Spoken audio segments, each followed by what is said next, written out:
Le volume d'entraînement est l'une des stratégies pour progresser. L'allure à laquelle on s'entraîne en est une autre. Penchons-nous sur l'allure d'endurance, la fameuse zone 2, qui est souvent considérée comme dominante dans notre discipline, puisque c'est celle que nous pratiquons le plus. Du moins, c'est ce qu'on dit, mais est-ce vraiment le cas? Quand vous vous entraînez sur entraîneur ou à l'extérieur lors de vos sorties longues, pensez-vous vraiment passer assez de temps à développer votre endurance? Peut-être accordez-vous un bloc entier, c'est-à-dire un mois à travailler l'endurance, puis plus rien le reste de l'année? Ou bien pensez-vous comme ces bourrins pour qui ça ne va jamais assez vite? Travailler sur l'endurance, ça va vous permettre non seulement de rouler naturellement plus vite, mais aussi de tirer vraiment toutes vos zones d'intensité vers le haut. Sauf que dans la réalité, rouler en endurance, ça ne se passe pas toujours comme prévu. Intéressons-nous de plus près au secret des cyclistes endurants, la fameuse zone 2. Le corps humain s'appuie sur deux systèmes énergétiques principaux pour soutenir l'effort quand vous faites du vélo. Le système aérobie et le système anaérobie. Le système aérobie, qui utilise l'oxygène pour brûler les graisses et les glucides, est crucial pour les efforts de longue durée. Plus ce système est développé,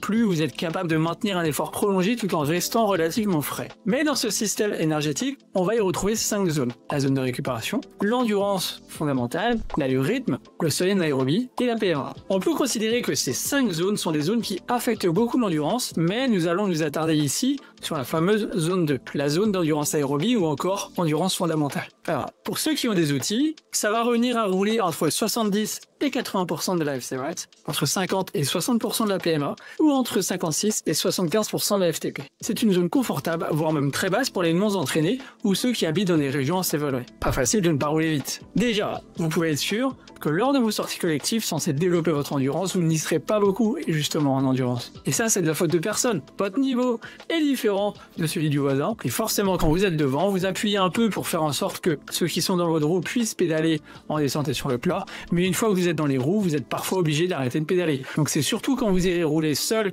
ou à deux que vous aurez le loisir de passer le plus de temps dans l'allure endurance. Si vous n'avez pas d'outils comme le cardio ou un capteur de puissance, il faudra utiliser vos sensations. Et j'en profite pour vous conseiller de télécharger le guide sur les bonnes pratiques d'entraînement. C'est un complément à cette vidéo. Maintenant que j'ai dit ça, penchons-nous sur comment augmenter vos réserves d'énergie grâce à l'endurance fondamentale et donc booster vos performances. La base aérobie, c'est le pilier de la performance à vélo. Plus elle est développée, plus votre corps devient efficace pour fournir de l'énergie durant l'effort prolongé. Lors des sorties en endurance fondamentale, le corps utilise principalement les graisses comme source d'énergie. Et en roulant régulièrement à ce rythme, vous allez augmenter la densité mitochondriale. Les mitochondries sont les usines énergétiques des cellules. Plus vous avez des mitochondries dans votre muscle, plus vous pourrez produire de l'énergie de manière efficace, ce qui améliore votre endurance et retarde la fatigue. Vous allez améliorer la capillarisation.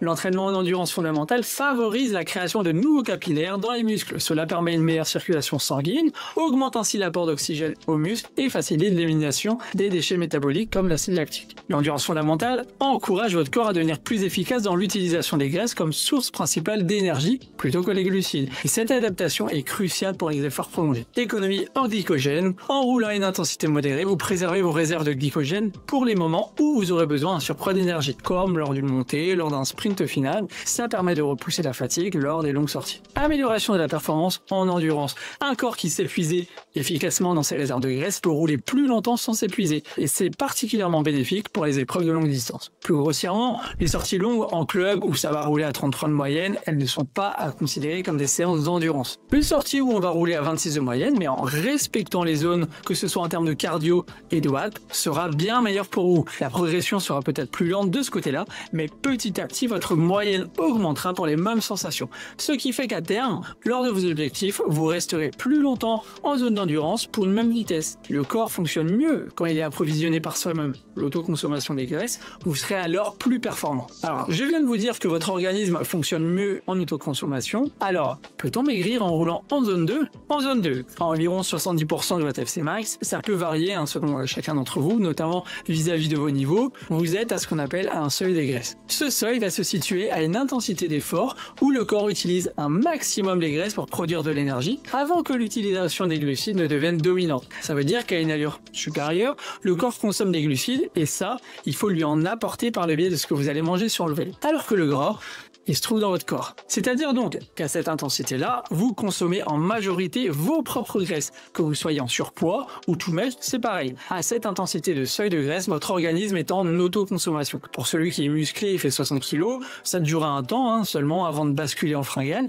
tandis que celui qui fait 100 kg, sans véritablement être musclé, ça pourra durer plus longtemps. Et plus vous allez rouler à cette allure, et plus vous allez auto-consommer du gras. Magique, non? Vous progressez à vélo et vous perdez du poids. Alors, j'ai une comparaison bien parlante pour vous. Imaginez que votre corps soit un moteur hybride, capable de faire fonctionner à la fois l'essence, les glucides, et l'électricité, les graisses. À basse intensité, vous utilisez principalement l'électricité, les graisses, qui est une source d'énergie durable et efficace, mais qui ne produit pas de grande puissance. À mesure que l'intensité augmente, vous commencez à mélanger de plus en plus de l'essence, les glucides, car c'est une énergie plus rapidement disponible pour des efforts plus intenses. Au-dessus des graisses, votre moteur fonctionne principalement à l'électricité, brûlant principalement des graisses. C'est économique et vous pouvez durer plus longtemps à cette intensité. Au-dessus du seuil des graisses, vous commencez à consommer plus d'essence, de glucides, car l'effort est plus élevé et vos muscles ont besoin d'énergie plus rapidement. Mais attention, vous ne pourrez pas tenir cet effort aussi longtemps, car vos réserves de glucides sont limitées. Avec de l'entraînement, donc, vous allez pouvoir repousser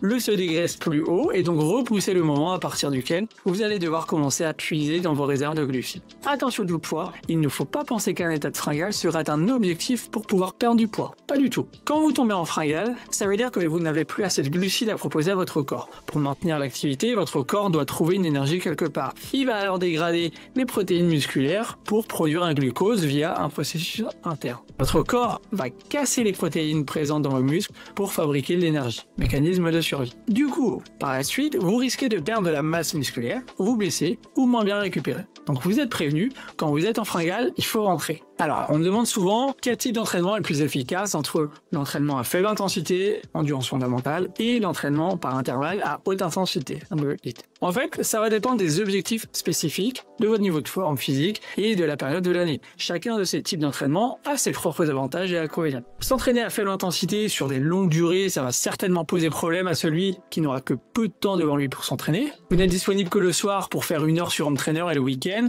vous serez alors obligé de faire un mix de tout. Une seule heure d'endurance par sortie va être suffisant pour être efficace. Si vous souhaitez participer à des courses et que vous comptez sur votre pointe de vitesse pour briller, eh bien l'entraînement à faible intensité aura sa place dans la planification, mais pas à n'importe quel moment, encore moins toute l'année. Il ne gagnerait jamais de watts au sprint avec de l'endurance fondamentale et c'est logique. S'entraîner en endurance fondamentale sera nécessaire pour tout le monde, débutant ou confirmé en début de saison, pour construire les bases de son endurance de sa saison. Les débutants feront un bloc un peu plus important, tandis que ceux qui préparent une cyclo, quelques événements, passeront assez vite à autre chose. Et les coursiers passeront encore plus vite à autre chose pour chercher à développer le seuil, la PMA, la puissance maximale, les changements de rythme. Le travail de l'endurance aura toutefois un maintien toute l'année. Du coup, faire des entraînements à haute intensité pour un débutant, ça risquerait de compromettre sa progression parce que son organisme n'est pas encore capable d'encaisser tout ce genre de séances ou d'avoir un rendement musculaire acceptable. Pour conclure, à minima, pour construire de bonnes bases pour votre saison, travailler l'endurance fondamentale est la meilleure option. Développer votre allure à faible intensité vous apportera les bénéfices que l'on a vus, que vous soyez débutant ou cycliste confirmé. Selon votre niveau et la période de l'année, vous y passerez plus ou moins de temps, mais ça, ce n'est pas une allure à négliger, loin de là. À des périodes opportunes, elle apportera plus de satisfaction qu'une séance en groupe, où ça va batailler dans les montées et faire de la roue libre dans les descentes. L'efficacité de ces séances réside dans les heures de selle que vous allez faire, c'est bien sûr tout à fait possible sur Home Trainer.